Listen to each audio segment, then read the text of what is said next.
नमस्कार, live cities की night bulletin दिन भर बिहार में आपका स्वागत है। मैं हूं आपके साथ प्रीति झा।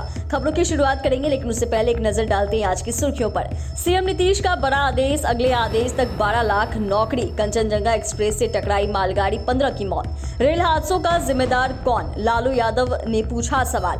पूरी दुनिया की नौकरी पर दावा ठोक दे, तेजस्वी पर जदयू का हमला। सुधरेगा या परलोक सिधारेगा? डिप्टी सीएम का अपराधियों को चेतावनी। गिरिराज का हमला कांग्रेस ब्लैक स्पॉट बन गया है। कई जिलों के स्कूलों में 19 जून तक छुट्टी। पटना के गांधी मैदान में नमाज अदा कर एक दूसरे को बधाई दी। बिहार में 24 घंटे में हीटवेव से 11 की मौत, 12 जिलों में रेड अलर्ट। पटना नाव हादसे में लापता 4 लोगों में से 2 के शव बरामद। और अब खबरें विस्तार से। मुख्यमंत्री नीतीश कुमार ने 7 निश्चय 2 के अंतर्गत सरकारी नौकरी रोजगार देने के निर्धारित लक्ष्य को मिशन मोड में पूरा करने का निर्देश दिया है। सुशासन के कार्यक्रम 2020-25 के अंतर्गत दिनांक 15/12/2020 से लागू 7 निश्चय 2 के अंतर्गत मुख्यमंत्री ने 10 लाख सरकारी नौकरी और 10 लाख रोजगार देने का लक्ष्य निर्धारित किया था। अब तक 5,16,000 लोगों को सरकारी नौकरी दी जा चुकी है। 1,99,000 सरकारी नौकरी से संबंधित नियुक्ति हेतु प्रक्रिया पूर्ण कर ली गई है। 7 निश्चय 2 के अंतर्गत मुख्यमंत्री द्वारा निर्धारित 10 लाख सरकारी नौकरी देने के लक्ष्य के विरुद्ध आगामी वर्ष तक 12 लाख से अधिक लोगों को सरकारी नौकरियां दे दी जाएगी। सियालदह जा रही कंचनजंगा एक्सप्रेस दुर्घटनाग्रस्त हो गई। खड़ी ट्रेन को मालगाड़ी ने पीछे से टक्कर मार दी। हादसे में 15 लोगों की मौत हो गई है। 50 से ज्यादा घायल हैं। मरने वालों में 3 रेल कर्मचारी हैं। हालांकि रेलवे ने 8 मौत की पुष्टि की है। रेलवे बोर्ड अध्यक्ष और सीईओ जया वर्मा सिन्हा ने बताया कि कंचनजंगा एक्सप्रेस जो अगरतला से सियालदह जा रही थी, उसे पीछे से मालगाड़ी ने सिग्नल को तोड़कर टक्कर मारी। हादसा रंगापानी और निजबाड़ी के बीच हुआ है। ट्रेन किशनगंज होते हुए सियालदह जा रही थी। अगला स्टॉपेज किशनगंज था।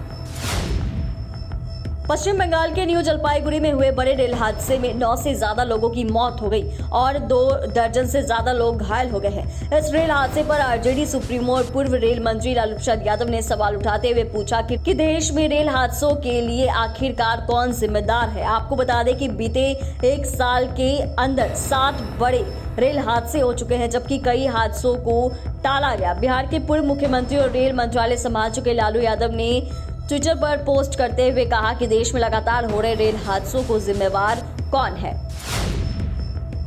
बिहार की राजनीति में सरकारी नौकरी बड़ा मुद्दा बन गया है। नीतीश कुमार कहते हैं सब काम सरकार ने किया, तो तेजस्वी का दावा है कि 17 महीने के कार्यकाल में उन्होंने नौकरियां दिलाई है। इसे लेकर जदयू ने तेजस्वी यादव पर बड़ा हमला किया है। जदयू के राष्ट्रीय प्रवक्ता राजीव रंजन ने कहा कि विपक्ष के नेता तेजस्वी यादव झूठ बोलने को ही राजनीति मान चुके हैं। ऐसे में तेजस्वी यादव सिर्फ नीतीश सरकार की नौकरियों का श्रेय लेने के बजाय पूरी दुनिया में बांटी जा रही नौकरियों पर भी अपना दावा क्यों नहीं ठोक देते।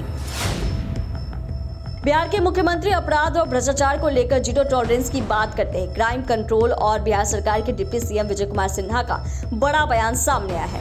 विजय सिन्हा ने कहा, या तो सुधर जाएं, नहीं तो परलोक सिधार जाएंगे।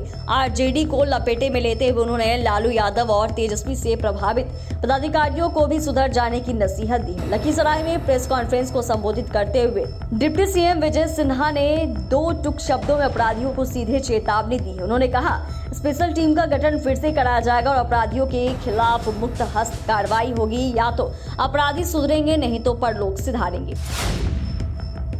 बेगूसराय में बीजेपी के फायरब्रांड नेता केंद्रीय मंत्री गिरिराज सिंह ने कांग्रेस नेता राहुल गांधी के ईवीएम को ब्लैक बॉक्स कहे जाने पर प्रतिक्रिया दी है। उन्होंने कहा कि वह खुद ब्लैक स्पॉट हैं। कांग्रेस एक ब्लैक स्पॉट बन गया है, इसीलिए कह रहा हूं कि कांग्रेस और कांग्रेस के नेता विदेश में जाकर देश को गाली देते हैं। चुनाव के प्रारंभ से ही देश के लोकतंत्र को गाली देते और बदनाम करने की कोशिश करते हैं, जबकि दुनिया में सबसे पुराना हमारे भारत का लोकतंत्र है। उसे सम्मान देने के बदले कांग्रेस के नेताओं ने अपमानित करने का काम किया है। कांग्रेस दुनिया में भारत के ऊपर एक ब्लैक स्पॉट बन गया है। बिहार इन दिनों प्रचंड गर्मी से जूझ रहा है। इस भीषण गर्मी में बिहार में स्कूल खुलने को लेकर काफी बवाल देखने को मिला है। अब बिहार में 40 डिग्री के पार गर्मी होने का स्कूल नहीं खोले जाएंगे। शिक्षा विभाग के नए अपर मुख्य सचिव एस सिद्धार्थ ने इसको लेकर आदेश जारी कर दिए हैं। सभी स्कूलों के कलेक्टर्स को इसका आदेश भेज दिया गया है। हालांकि ये आदेश सिर्फ 1 से 8 तक कक्षाओं के बच्चों के लिए लागू रहेगा। वहीं शिक्षकों को स्कूल में जाना अनिवार्य होगा, जिसके बाद पटना, गया और रोहतास के स्कूलों को बंद कर दिया गया है।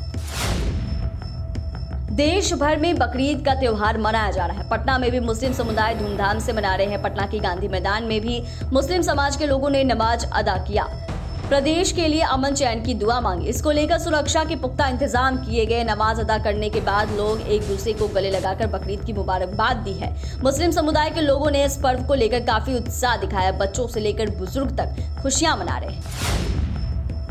बिहार में बीते 24 घंटे में लू और हीटवेव से 12 लोगों की मौत हो गई है। इनमें अरवल में 5 और जहानाबाद में 4 की लू की चपेट में आने से जान चली गई है। इसके अलावा कैमूर में रिटायर्ड आर्मी जवान, भोजपुर में पवना थाना क्षेत्र के पवना गांव निवासी शिव भजन और कैमूर के चैनपुर थाना क्षेत्र के मसोई गांव के स्वर्गीय विक्रमा बंद के बेटे चुलई बिंद की लू से मौत हो गई। हीटवेव को लेकर पटना में 19 जून तक स्कूल भी बंद रहेंगे। 8वीं तक के शिक्षण कार्य पर पाबंदी लगाई गई है, जहां स्कूलों को खोला गया है। हालांकि शिक्षकों को स्कूल आना होगा। इस संबंध में पटना के डीएम की ओर से आदेश जारी किया गया है।